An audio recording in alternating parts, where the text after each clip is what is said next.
नमस्कार प्यारे साथियों, स्वागत है आप सभी का एक बार फिर से सारथी नर्सिंग क्लासेस के ऑनलाइन यूट्यूब चैनल के ऊपर, जहां पर आज के वीडियो लेक्चर में हम डिस्कस करने वाले हैं साइकोफार्मेकोलॉजी का एक बहुत ही इम्पोर्टेंट टॉपिक, जिसका नाम है एंटी साइकोटिक ड्रग्स, जो कि मेंटल हेल्थ डिसऑर्डर्स के अंदर बहुत ही वाइडली रूप से यूज़ की जाती हैं। तो चलिए दोस्तों, देखते हैं कि एंटी साइकोटिक ड्रग्स क्या होती हैं और किस तरह से इनका यूज़ किया जाता है। सब्सक्राइब कीजिए हमारे चैनल को और बेल आइकन को दबाइए हमारी लेटेस्ट वीडियो सबसे पहले देखने के लिए।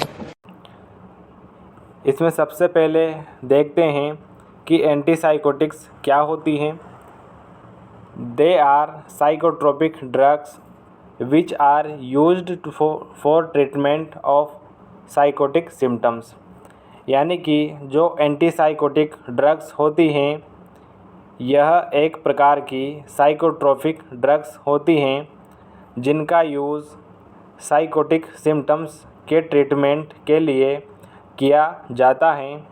जो साइकोटिक सिम्टम्स होते हैं, इनमें फंक्शनल साइकोसिस यानी कि schizophrenia, mania, depression, bipolar disorder शामिल होते हैं।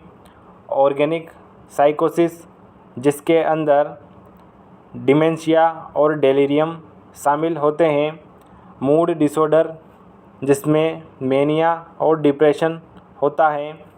और चाइल्डहुड डिसऑर्डर, जिसके अंदर ऑटिज़म, एनोरेक्सिया शामिल होता है। इसके बाद सेकंड है, they are also known as neurolepticals drugs. Neuroleptical drugs के नाम से भी जाना जाता है। प्रोड्यूस न्यूरोलॉजिकल साइड इफ़ेक्ट, क्योंकि यह न्यूरोलॉजिकल साइड इफ़ेक्ट प्रोड्यूस करती हैं बॉडी के अंदर। Major tranquillisers, antipsychotic drugs को मेजर ट्रैंक्विलाइजर्स कहा जाता है। D2 रिसेप्टर ब्लॉकर भी कहा जाता है। और कुछ कंडीशंस के अंदर एंटी सिजोफ्रेनिक ड्रग्स के नाम से भी जाना जाता है एंटी साइकोटिक ड्रग्स को। तो ये थी दोस्तों एंटी साइकोटिक ड्रग्स की डेफिनेशन और इंट्रो। इसके बाद देखते हैं इंडिकेशंस कि जो एंटी साइकोटिक ड्रग्स होती हैं उनका कहाँ कहाँ यूज किया जाता है। इसमें पहला है ऑर्गेनिक साइकेट्रिक डिसऑर्डर्स, जिसके अंदर डेलीरियम यानी कि clouded of consciousness, dementia, loss of memory, delirium tremors, जो कि एल्कोहल विड्रॉल का एक मेजर सिम्टम्स होता है। ड्रग इंड्यूस साइकोसिस और other mental disorders. Drug induce जो साइकोसिस होती हैं, मेजर सिम्टम्स होते हैं, उनके अंदर वाइडली यूज की जाती हैं।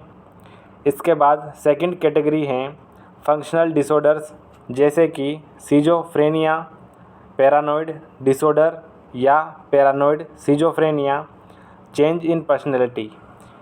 पैरानॉइड डिसऑर्डर के अंदर जो पेशेंट होता है उसकी पर्सनैलिटी चेंज हो जाती है। मेनली डेल्यूजन देखने को मिलता है। Delusion means false fixed belief देखने को मिलता है। इसके बाद हैं थर्ड कैटेगरी मूड डिसऑर्डर्स, जिसके अंदर मेनिया यानी elevation of mood, major depression with psychotic symptoms. और जो साइकोटिक सिम्टम्स होते हैं उनके साथ डिप्रेशन देखने को मिलता है।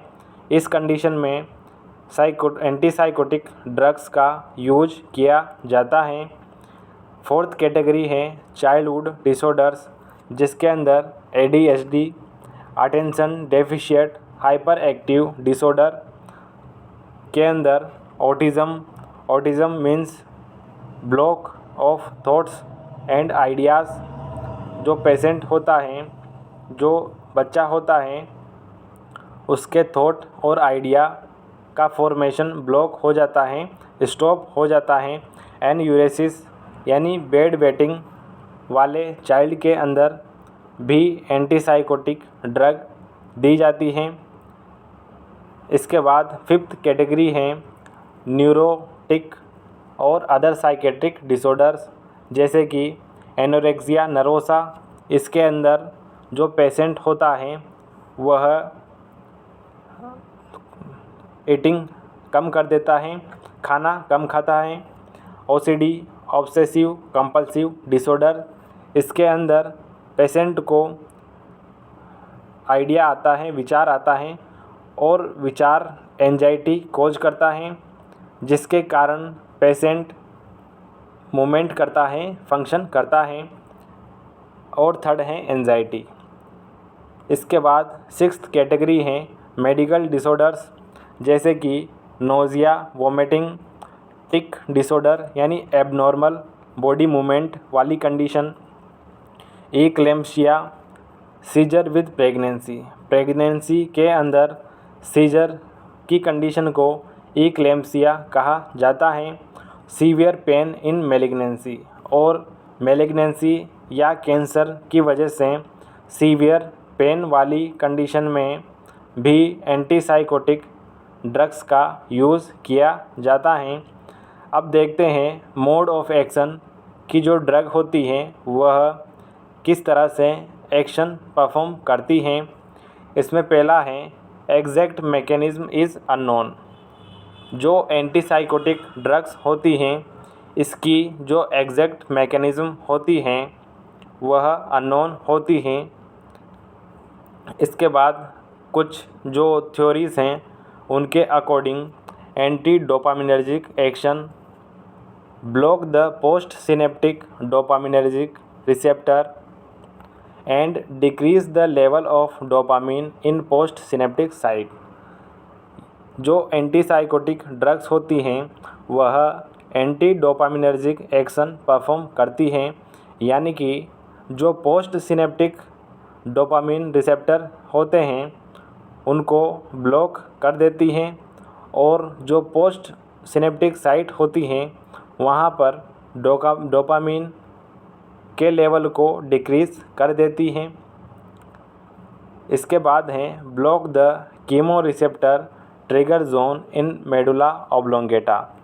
और जो ब्रेन के अंदर मेडुला ऑब्लोंगेटा पार्ट के अंदर जो कीमो रिसेप्टर्स होते हैं उन्हें ब्लॉक करती हैं और पेशेंट को साइकोटिक सिम्टम्स से रिलीफ प्रोवाइड करती हैं।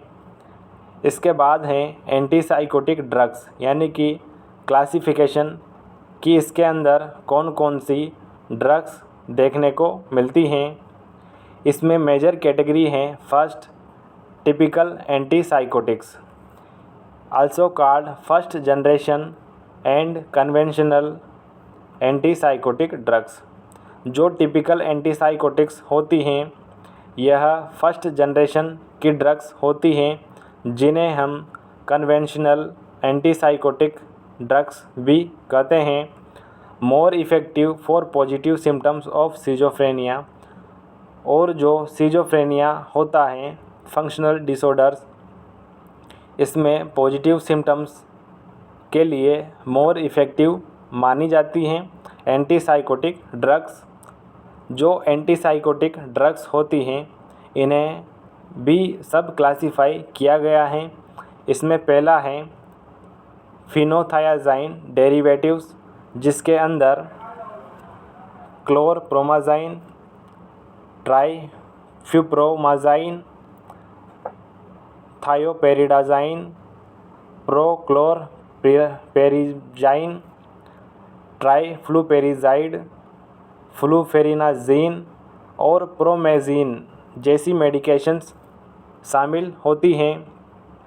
इसके बाद सेकंड कैटेगरी है ब्यूटाइरोफिनोन, जिसके अंदर हेलोपेरिडोल, ड्रोपेरिडोल, ट्राइफ्लूपेरिडोल और पेनफ्लूपेरिडोल जैसी मेडिकेशंस शामिल होती हैं।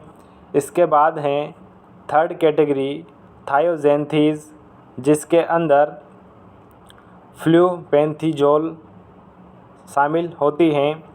इसके बाद फोर्थ कैटेगरी हैं अदर हेटेरोसाइक्लिक एंटीसाइकोटिक्स, जिसमें पिमोजाइड और लोक्सापिन जैसी मेडिकेशंस शामिल होती हैं।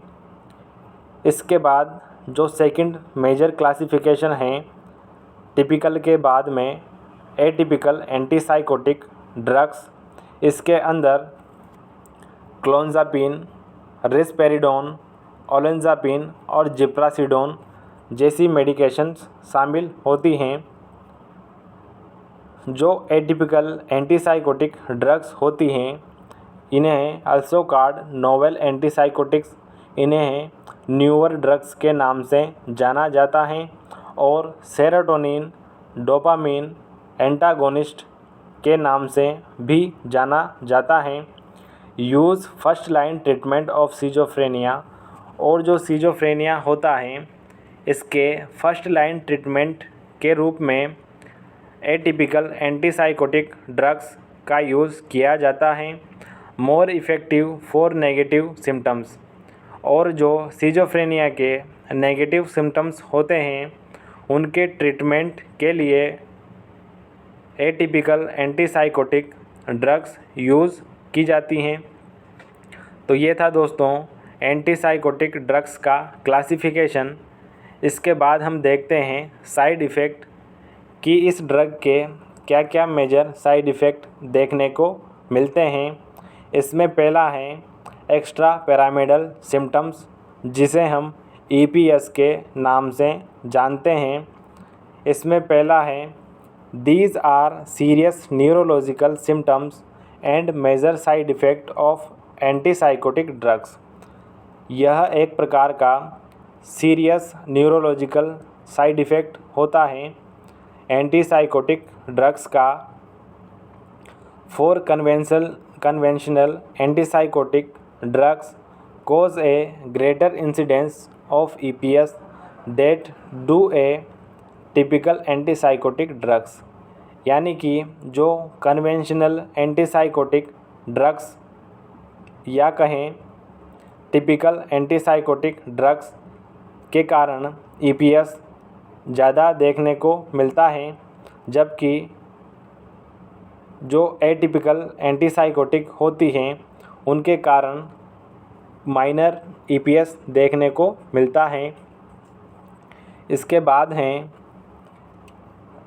EPS के अंदर पहला सिम्टम्स सूडो पार्किंसोनिज़म, यानी कि इसमें सूडो पार्किंसनिज़म देखने को मिलता है, यानी पार्किंसन लाइक सिम्टम्स देखने को मिलते हैं। जिसमें पहला है रिजिडिटी, जो बॉडी होती है, जो मसल्स होती हैं वह रिजिड देखने को मिलती हैं। ट्रेमर्स, पेशेंट की बॉडी में ट्रेमर्स आते हैं। ब्रेडिकाइनेशिया, पेशेंट की जो मूवमेंट होते हैं वह लिमिटेड हो जाते हैं या डिक्रीज़ हो जाते हैं। स्टूप पोस्चर, पेशेंट का जो पोस्चर होता है वह एबनॉर्मल हो जाता है। एटेक्सिया, पेशेंट के अंदर एबनॉर्मल बॉडी मूवमेंट देखने को मिलते हैं। ड्रूलिंग, पेशेंट का जो माउथ होता है उससे एबनॉर्मल सलाइवेशन देखने को मिलता है या एक्सेस सलाइवेशन भी कहा जाता है ड्रूलिंग को। इसके बाद हैं second acute dystonia, dystonic movement result from slow sustained muscular spasm that leads to involuntary movements. It can involve the neck, jaw, tongue and entire body. Acute dystonia के अंदर जो बॉडी मसल्स होती हैं उनकी टोन लॉस हो जाती हैं, decrease हो जाती हैं, जिसके कारण बॉडी में इनवॉलंटरी मूवमेंट्स देखने को मिलते हैं नेक के, जॉ के, टंग के और इंटायर बॉडी, पूरी बॉडी के अंदर। इसके बाद थर्ड हैं एकाथीसिया, एकाथीसिया के अंदर it is a subjective feeling of muscular discomfort that can cause patient to be agitated, restless and feel generally dysphoric excess sweating. Akathisia के अंदर पेशेंट को फील होता है मस्कुलर डिस्कम्फर्ट और पेशेंट एजिटेट रहता है, रेस्टलेसनेस रहता है और पेशेंट डिस्फोरिक फील करता है। एक्सेस स्वेटिंग देखने को मिलती है पेशेंट की बॉडी में। इसके बाद फोर्थ है एकाइनेशिया। एकाइनेशिया के अंदर जो मस्कुलर वीकनेस देखने को मिलती है पेशेंट के अंदर, जो मसल्स होती हैं वह वीक हो जाती हैं और पेशेंट अच्छे से परफॉर्म नहीं कर पाता है। इसके बाद हैं एक्यूट ऑटोनोमिक साइड इफ़ेक्ट, यानी पहला था ईपीएस एक्स्ट्रा पैरामिडल सिम्टम्स। इसके बाद सेकंड है ऑटोनोमिक साइड इफ़ेक्ट। इसके अंदर ड्राई माउथ, जो एंटीसाइकोटिक ड्रग्स होती हैं उनके कारण dry mouth, constipation, urinary retention and orthostatic hypertension देखने को मिलते हैं। इसके बाद थर्ड हैं सीजर्स। पेशेंट के अंदर सीजर्स देखने को मिलते हैं, यानी कि जो न्यूरोट्रांसमीटर्स होते हैं उनमें अल्ट्रेशन होने के कारण, उनके लेवल में चेंजेस होने के कारण बॉडी का एबनॉर्मल मूवमेंट देखने को मिलता है। इसके बाद है सेडेशन, यानी पेशेंट स्लीपी लाइक कंडीशन में देखने को मिलता है। इसके बाद है अदर इफ़ेक्ट, जैसे कि एग्रेनुलोसाइटोसिस, सलाइवेशन, वेट गेन, जॉन्डिस और डर्मेटोलॉजिकल साइड इफ़ेक्ट देखने को मिलते हैं पेशेंट के अंदर।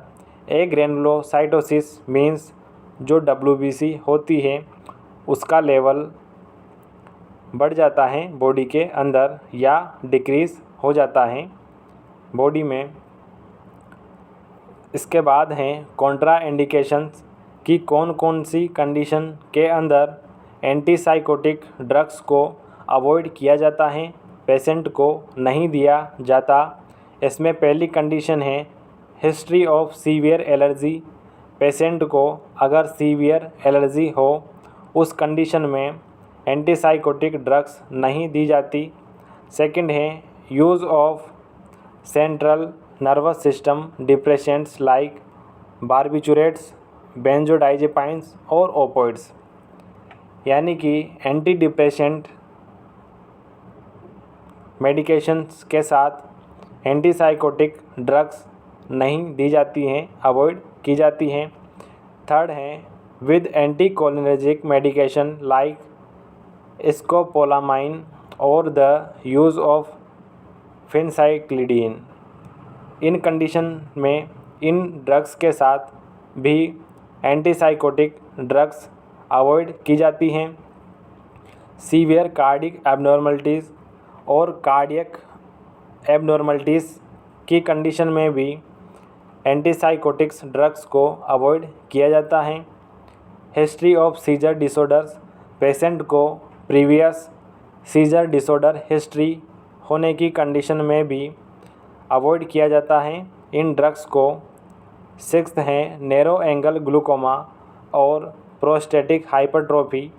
ग्लूकोमा मीन्स जो इंट्राओकुलर प्रेशर होता है आई का वह इंक्रीज़ हो जाता है, और प्रोस्टेटिक हाइपरट्रोफी के अंदर जो प्रोस्टेट ग्लैंड होती हैं उसकी सेल्स की साइज़ बढ़ जाती हैं, हाइपरट्रोफी हो जाती हैं।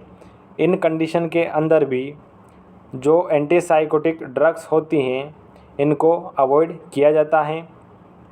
इसके बाद देखते हैं कि जो एंटीसाइकोटिक ड्रग्स थेरेपी दी जाती हैं पेशेंट को, उस कंडीशन में क्या क्या नर्सिंग केयर की जाती हैं पेशेंट की।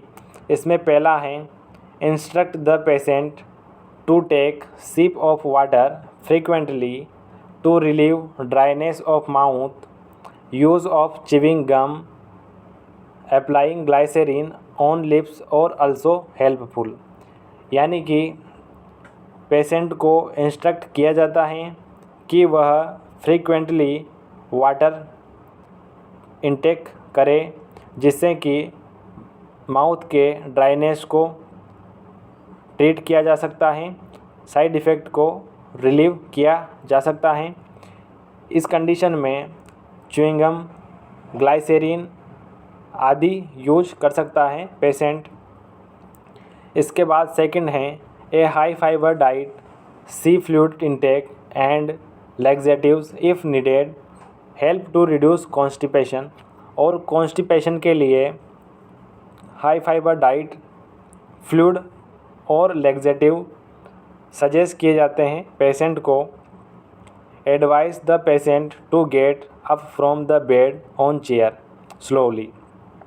पेशेंट को एडवाइस किया जाता है कि जब भी वह बेड से और चेयर से उठे तो स्लोली उठे। फोर्थ है patient should be seat on edge of bed for 1 full minute, dangling his feet before standing up. This is a preventative measure to prevent fall or other complications resulting from orthostatic hypotension। यानी कि patient को instruct किया जाता है कि वह जब भी उठे तो बेड पर एक कोने पर अपने पैरों को फुल 1 मिनट तक लटकाए और इसके बाद स्टैंडिंग हो, जिससे कि ऑर्थोस्टैटिक हाइपोटेंशन यानी वर्टिगो को प्रिवेंट किया जा सके, बचाया जा सके पेशेंट को। इसके बाद हैं patient should be warned about driving a car और operating machinery when first treated with antipsychotic. और पेशेंट को इंस्ट्रक्ट किया जाता है कि एंटीसाइकोटिक ड्रग्स लेने के बाद पेशेंट ड्राइविंग और किसी भी मशीन को ऑपरेट न करे। इसके बाद हैं given the entire dose at bed usually eliminate any problem for sedation. Patient को जो लास्ट डोज होती हैं वह बेड टाइम पर दी जाती है, जिससे कि जो सेडेशन होता है, स्लीपी लाइक कंडीशन, उसे अवॉइड किया जा सके और इंजरी से बचाया जा सके पेशेंट को। इसके बाद हैं advice the patient to use sun cream measure for photosensitivity reaction. और फोटोसेंसिटिविटी रिएक्शन से बचाने के लिए पेशेंट को सन क्रीम एडवाइस की जाती है। Teach importance of drug complications, side effect, drug reporting if two severe, regular follow up. Patient को टीच किया जाता है कि वह ड्रग के कॉम्प्लिकेशंस, साइड इफ़ेक्ट और रिपोर्टिंग करे और उसका रेगुलर फॉलोअप करे पेशेंट। इसके बारे में टीचिंग प्रोवाइड की जाती हैं। इसके बाद हैं observe the patient regularly for abnormal movement. Patient के एबनॉर्मल मूवमेंट को रेगुलरली नर्स के द्वारा असेस किया जाता है। Take all seizures precautions. जो सीजर्स होते हैं उनके प्रिकॉशंस के लिए एक्शन लिया जाता है। A patient receiving clozapine is a risk for developing agranulocytosis. जो क्लोंजापिन होती हैं वह एक ग्रेनुलोसाइटोसिस की रिस्क बढ़ा देती हैं। Monitor WBC essential in first few weeks of treatment. Stop the drug if WBC count drop less than 3000 in blood. और WBC के लेवल को मॉनिटर करना होता है इंस्ट्रक्टली। तो ये था दोस्तों आज का हमारा बहुत ही इम्पोर्टेंट टॉपिक जो कि एग्ज़ाम के पॉइंट ऑफ व्यू से बहुत इम्पोर्टेंट होता है। आई होप आज का वीडियो लेक्चर आपको पसंद आया होगा। इसी प्रकार के और अन्य वीडियो लेक्चर्स के लिए बने रहिए हमारे साथ। Thank you so much. Subscribe कीजिए हमारे चैनल को और बेल आइकन को दबाइए हमारी लेटेस्ट वीडियो सबसे पहले देखने के लिए।